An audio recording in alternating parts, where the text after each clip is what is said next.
অন্তত পক্ষে আমি এতটুকু মনে করি যে আমি এই মুহাম্মদ ইসলামে এসে বাবা দেওয়ানবাগী রহমতুল্লাহ আলাই এবং বর্তমান আমাদের মহান ইমাম প্রফেসর ডক্টর কুদরতে খোদা মাদ্দাজিল হুলালি হুজুর কাবলানের দিক নির্দেশনায় পরিচালিত হয়ে আমি যা পেয়েছি, আমার কাছে মনে হয় এত কিছু পাওয়া আর অন্য কোনো জাকের পাই নাই।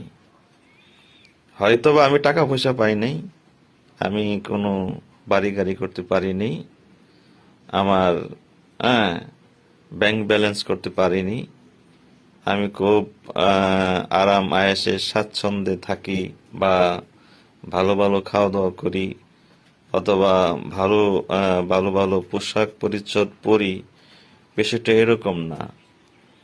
কমসে কম আধ্যাত্মিকভাবে আমি এ জগতে এসে এমন যা কিছু পেয়েছি যেটা আমার কাছে মনে হয় আমাদের আর কোনো জাকের এতটুকু পায়নি।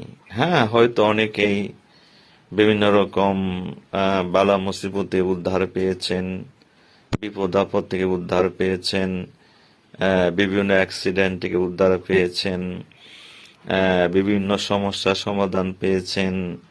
কেউ হয়তো ব্যবসা বাণিজ্য করে তিনি লাভবান হয়েছেন, মিল ফ্যাক্টরি করেছেন, চাকরি বাকরি পেয়েছেন, ইত্যাদি। কিন্তু আমি দুনিয়াবি এমন কিছু আমি চাইও নাই, চাওয়ার বা পাওয়ার আশাও করিনি।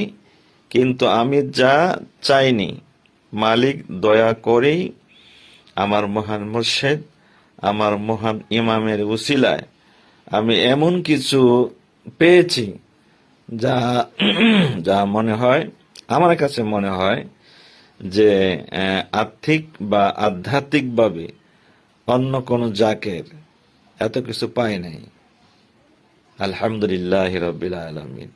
আমি গর্বিত একজন দেওয়ানবাগীর মুরিদ সন্তান হিসাবে এবং বর্তমান আমাদের মহান ইমাম প্রফেসর ডক্টর কুদরতে খুদা মাদ্দাজিল হুজুর কেবলাজান তার নেতৃত্বে, তার গোলামি করার সুবাদে মহান মালিক তাদের উসিলায় আমাকে এমন কিছু মহান নিয়ামত দান করেছেন যা হয়তো আমি প্রকাশও করতে পারি না।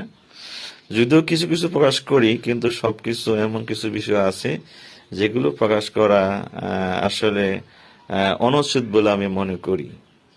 ধন্যবাদ। সবাই ভালো থাকবেন, গোলামি করবেন।